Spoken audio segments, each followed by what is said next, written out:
আজকে আমরা দেখো বৃত্ত সম্পর্কিত উপপাদ্য থেকে উপপাদ্য 33-এর প্রমাণ পদ্ধতি স্টেপ বাই স্টেপ বুঝে নেব। তো দেখি আগে আমরা উপপাদ্য 33-এ আমাদের কি প্রমাণ করতে হবে। কি প্রমাণ করতে হবে তোমরা দেখতে পাচ্ছ এখানে লেখাই আছে, দেখো, প্রমাণ করি যে ব্যাস নয় এরূপ কোনো জ্যাকে যদি বৃত্তের কেন্দ্রবিন্দুগামী কোনো সরলরেখা সমদ্বিখণ্ডিত করে তাহলে ওই সরলরেখা ওই জ্যায়ের ওপরে লম্ব হবে। এসো এবার এই উপপাদ্য 33-এ প্রমাণ পদ্ধতি আমরা স্টেপ বাই স্টেপ বুঝে নিই, কেমন? আচ্ছা দেখো, তোমরা এখানে একটা দেখতে পাচ্ছ যে আমি একটা বৃত্ত এঁকেছি। এই বৃত্তের আমরা ধরে নিলাম যে কেন্দ্র হলো ও, এবং এই যে এবি রয়েছে এই এবি হলো ব্যাস নয় এরকম একটা জ্যা। কেমন? তাহলে আমরা কি ধরে নিলাম, এই ও কেন্দ্রীয় বৃত্তের এবি হলো ব্যাস নয় এরকম একটা জ্যা। আরো কি ধরে নিলাম না, এই ডি হলো এবি জ্যায়ের মধ্যবিন্দু। এবার ডি যদি এবি জ্যায়ের মধ্যবিন্দু হয় তাহলে আমরা কি বলতে পারি, এডি সমান ডিবি। তাহলে প্রদত্ততে আমরা কি লিখবো, আমি সবটা লিখছি না, খালি বলে দিচ্ছি। প্রদত্ততে আমরা কি লিখলাম, যে ধরা যাক ও কেন্দ্রীয় বৃত্তে এবি হলো ব্যাস নয় এরকম একটা জ্যা। আরো ধরে নিলাম ডি হলো এই এবি জ্যায়ের মধ্যবিন্দু। অর্থাৎ আমরা কি বলতে পারি এখান থেকে, এডি ইকুয়ালস টু ডিবি। এবার আমাদের কি প্রমাণ করতে হবে, অর্থাৎ প্রামাণ্য কি, এই যে ওডি রয়েছে ওডি হলো এবি জ্যায়ের উপরে লম্ব। কেমন? অর্থাৎ আমাদের কি প্রমাণ করতে হবে, প্রামাণ্য কি, ওডি লম্ব এবি, মানে ওডি হলো এবি জ্যায়ের ওপরে লম্ব, এটা আমাদের প্রমাণ করতে হবে। দেখো, এটা প্রমাণ করতে গেলে না আমাদের একটা অঙ্কন করতে হবে। কি অঙ্কন করব, ও এ যুক্ত করব এবং এখান থেকে দেখো ও বি যুক্ত করব। কেমন? তাহলে আমরা কি করব, অঙ্কনটা আমরা একটু দেখে নিই। অঙ্কন হলো ও এ যুক্ত করব,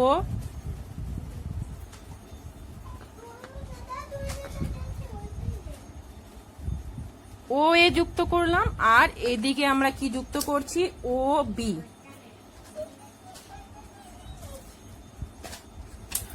অঙ্কন কি করলাম তাহলে, ও এ এবং ও বি যুক্ত করলাম। কেমন?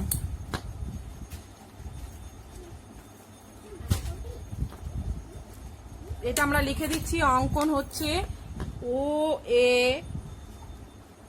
এবং ও বি যুক্ত করলাম। দেখো, এখানে যে প্রদত্তে আমি অল্প যেটা মুখে বলেছি সেটা কিন্তু তোমরা সব লিখবে। এবং প্রামাণ্য, দেখো প্রামাণ্য আমি খালি এটুকু বলেছি, ওডি লম্ব এবি, এটা আমাদের প্রমাণ করতে হবে। সাথে কিন্তু তোমরা কিন্তু বিস্তারিতভাবে এখানে লিখবে। কেমন? এবার দেখো প্রমাণ। হ্যাঁ, তোমরা দেখো এখানে দুটো ত্রিভুজ দেখতে পাচ্ছ, এই যে একটা ত্রিভুজ আর এই যে আরেকটা ত্রিভুজ। অর্থাৎ এই ত্রিভুজ দুটোর নাম কি, ত্রিভুজ ও ডি এ এবং ত্রিভুজ ও ডিবি। ত্রিভুজ ও ডি এ এবং ত্রিভুজ ও ডিবির দেখো কি কি সমান। প্রথমে আমরা কি দেখতে পাচ্ছি, ও এ ইকুয়ালস টু ও বি। কেন? কারণ দেখো, যেহেতু এই যে ও এ আর ও বি রয়েছে, ও এ আর ও বি রয়েছে, এরা কি দেখো একই বৃত্তের ব্যাসার্ধ, তাই তো? তার ফলে যেহেতু এরা একই, এই ও কেন্দ্রীয় বৃত্তের ব্যাসার্ধ, ফলে ও এ এবং ও বি কিন্তু সমান হবে। আরো দেখো, এডি ইকুয়ালস টু ডিবি, অর্থাৎ এই যে এডি বাহু রয়েছে এডি আর ডিবি সমান হবে। কারণ কি, দেখো প্রথমেই কিন্তু বলে দেওয়া আছে ডি হলো এবির মধ্যবিন্দু। এই যে প্রদত্তেই আমরা বলে দিয়েছি যে এডি ইকুয়ালস টু ডিবি, কারণ ডি দেখো এবি জ্যায়ের মধ্যবিন্দু, অর্থাৎ এডি ইকুয়ালস টু ডিবি। তাহলে এটা আমরা কি লিখবো, প্রদত্ত, মানে এটা বলেই দেওয়া আছে যে ডি হলো এবির মধ্যবিন্দু, ফলে এডি আর ডিবি কি হবে, সমান। আর কি দেখতে পাচ্ছি, এই যে ওডি রয়েছে, দেখো ওডি কিন্তু এই দুটো ত্রিভুজেরই সাধারণ বাহু। অর্থাৎ আমরা আরো কি বলতে পারি, ওডি হলো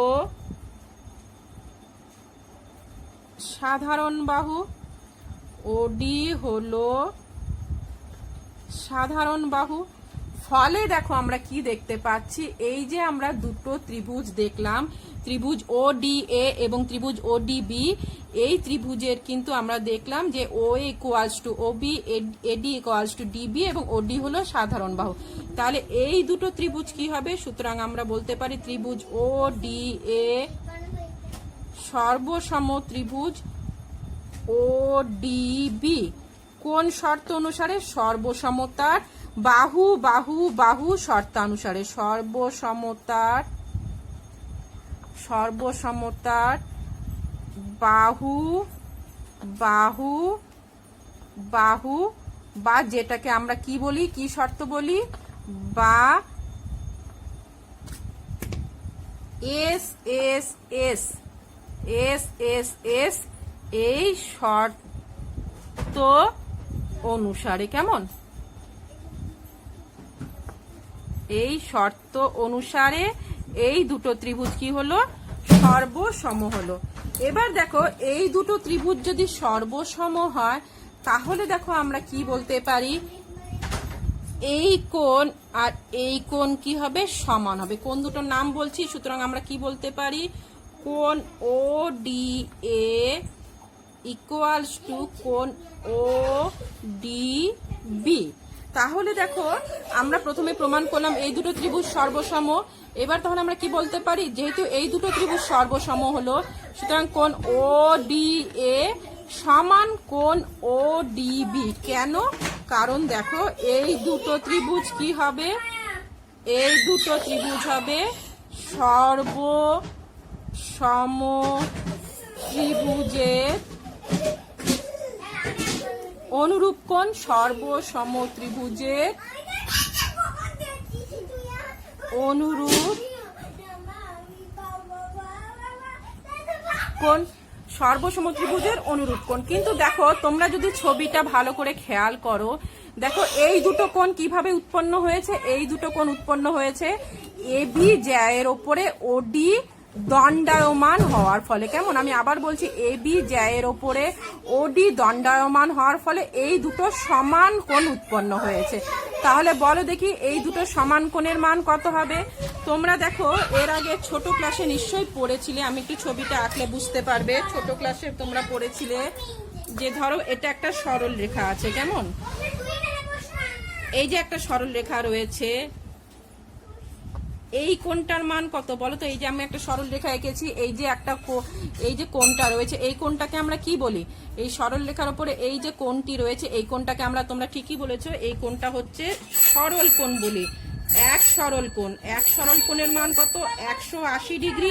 এবার দেখো তাহলে এই যে কোণটা রয়েছে, এই কোণটাও কি? টোটাল কোণটা হচ্ছে, অর্থাৎ কোণ এ ডি বি, এই টোটাল কোণটা হচ্ছে এক সরল কোণ। তো এই কোণটার মান কত হবে? 180 ডিগ্রি। তাহলে এই কোণটা যে টোটাল কোণটা 180 ডিগ্রি, তাহলে এ বি জ্যায়ের ওপরে যখন ওডি দণ্ডায়মান হওয়ার ফলে এই দুটো সমান কোণ উৎপন্ন হয়েছে। তাহলে এই প্রতিটা কোণের মান কত হবে? সুতরাং কোণ ও ডি এ ইকুয়ালস টু কোণ ও ডি বি, প্রত্যেকটা কোণের মান হবে 90 ডিগ্রি। কারণ আমি আবারও বলে দিচ্ছি, দেখো যেহেতু এই পুরো কোণটা হচ্ছে এক সরল কোণ বা 180 ডিগ্রি, তাহলে এই দুটো সমান কোণের মান কত হবে? 90 ডিগ্রি। হ্যাঁ, আমি দেখো যেটা এখানে আমি মুখে বললাম, এটা কিন্তু তোমরা লিখবে। যে যুক্তিটা আমি বললাম যে এ বি জ্যায়ের ওপরে ওডি দণ্ডায়মান হওয়ার ফলে এই দুটো সমান কোণ উৎপন্ন হয়েছে, অর্থাৎ কোন দুটো সমান কোণ? কোণ ওডি এ এবং ওডি বি সমান কোণ উৎপন্ন হয়েছে, তাই এই দুটো কোণের প্রত্যেকটির মান হবে 90 ডিগ্রি। এবার দেখো এই দুটো কোণ যদি 90 ডিগ্রি হয়, তাহলে আমরা এখান থেকে কি বলতে পারি? ওডি ওডি ওডি লম্ব এ বি, এটাই আমাদের প্রমাণ করতে বলেছে। অর্থাৎ আমরা এখানে পাশে কি লিখে দিতে পারি? প্রমাণিত। কারণ এটাই দেখো আমাদের প্রমাণ করতে বলেছে। আমরা প্রমাণ করলাম কি? ওডি লম্ব এ বি। হ্যাঁ, ছবিটা আমরা আরেকবার একটু দেখে নিই। প্রমাণ কি করলাম? ওডি লম্ব এ বি। কেমন?